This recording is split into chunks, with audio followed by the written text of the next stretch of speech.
Hey everyone, welcome back to the AV Playground. In this video, I want to go over the last and final installment of looking back at when I got into a certain format and the days that my life changed, either for the better or for the worst. In this last installment, we're talking about the year 2012, the year I got into streaming services. So with streaming services, it was December 24th. It was Christmas Eve 2012 that we got into streaming services. I got my first Apple TV at the time, and I was probably the only one using streaming services at the time, especially Netflix.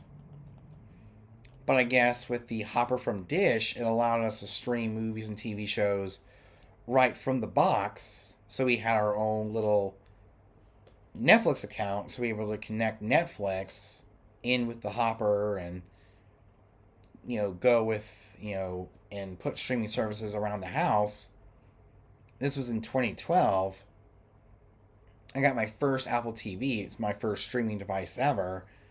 Was a third gen Apple TV from 2012, and this is the one that had apps, but we had to wait for the latest updates to arrive to get the new apps, and we stayed on top of that. We stayed on top of that constantly until we got into smart TVs. So at that time, I was still watching movies on DVD.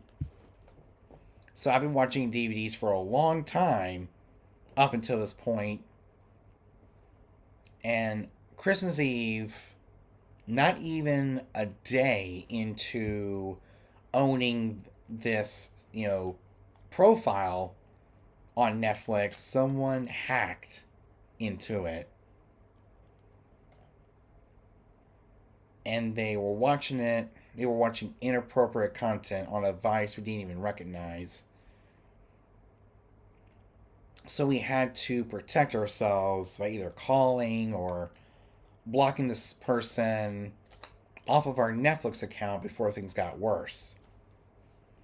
And right then, I knew that streaming services wasn't the most, safe. So at that time, DVDs definitely won in terms of privacy and safety when it comes to watching our content. Streaming services definitely lost my battle of privacy and private watching because anybody can hack into my account unannounced and watch inappropriate content, stuff that I would never ever watch. At that time, I was mainly watching comedies and kids' movies and family movies, stuff that's sweet, innocent, and pure. I never watched whatever they were watching. It's hard to tell. It's been a long time. I don't know if it's still in my Netflix account, while looking through the history. So it's just one thing we had to do before we even made our Netflix private, and not really private, but block that person from using our account, and we've been safe ever since.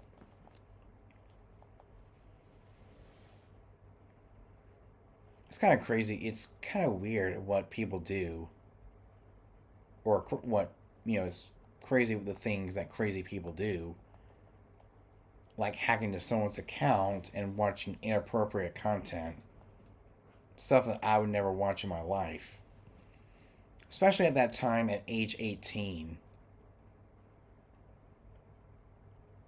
I mean, I would watch stuff like Peter Rabbit and Secret Life of Pets, B Movie. I would watch stuff like Annie, Matilda, um, Big Daddy, Sing.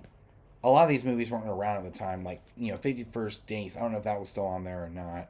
Nutty Professor.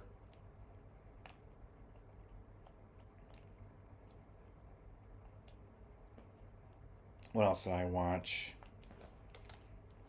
Oh, in 20 even in 2023, I was still watching things like Spy Kids Armageddon, B Movie. I was watching stuff like that. Trolls, but Trolls I guess didn't come until 2016. Um, Flushed Away, all the animation movies that that are made for kids. And I would watch some of the family comedies, even the comedy starring Adam Sandler. I mean, there's a lot of stuff that I normally watched, but someone was hacking into our account, watching stuff that I would never watch.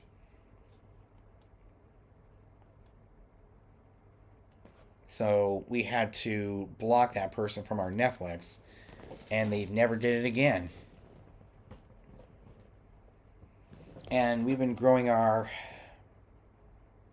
we've been getting more and more expensive the more we bought or the more we subscribed to. At that time, Netflix was $7.99 a month. $7.99. I mean, which wasn't too bad compared to what we're paying today.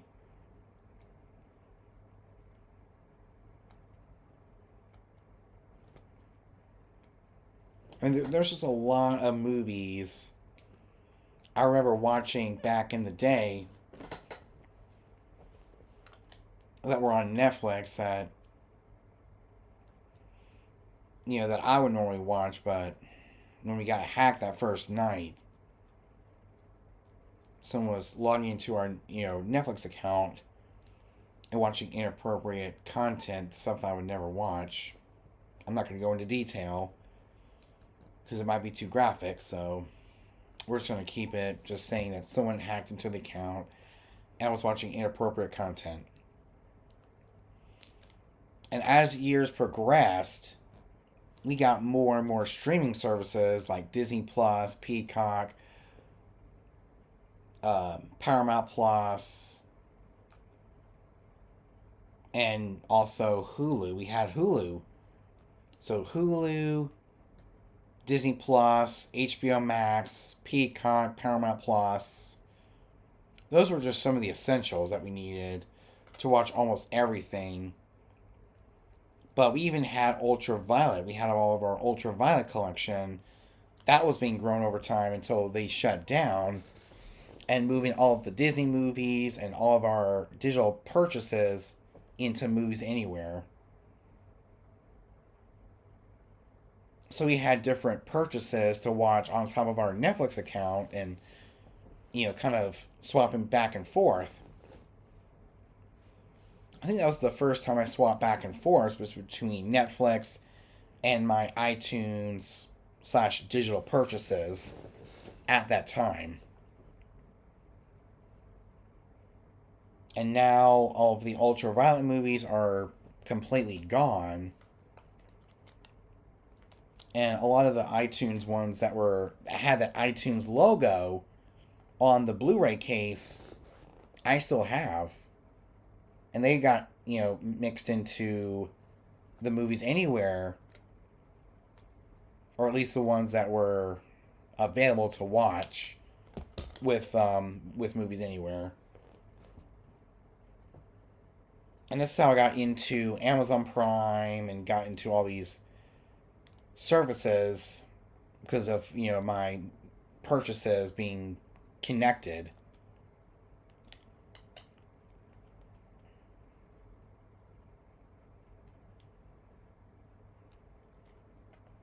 So streaming, I definitely saw the downside the very first day. Not even 24 hours into owning our Netflix account, someone hacked into our account. And that was not good at all. So we blocked that person from the account and they never did it again.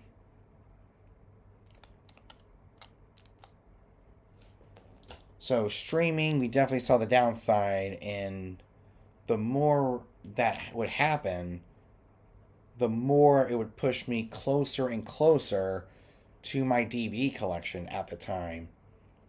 And also closer to getting Blu-rays and 4K Blu-rays, so that way I can have a more private watching experience than having to rely heavily on a streaming service. And these last 5 years have just been crazy in terms of the growth of popularity of streaming services compared to physical media. Because you can't really buy new physical media much anymore except for the new releases, which are only new releases for a short amount of time, and it gets put into the $5 bin.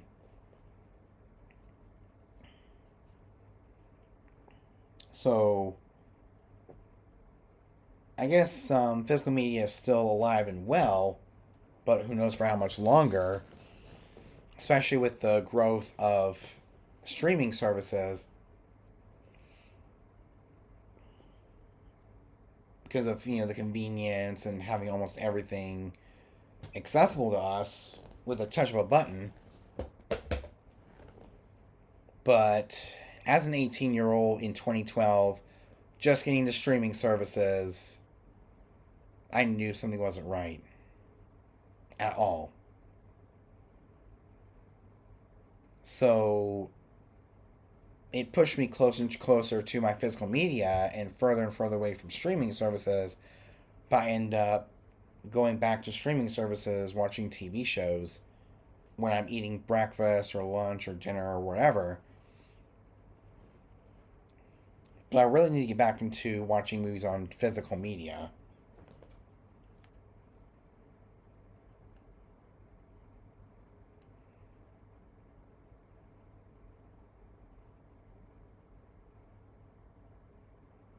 So yeah, physical media is definitely the way to go, and streaming services have really not really become profitable within these last few years.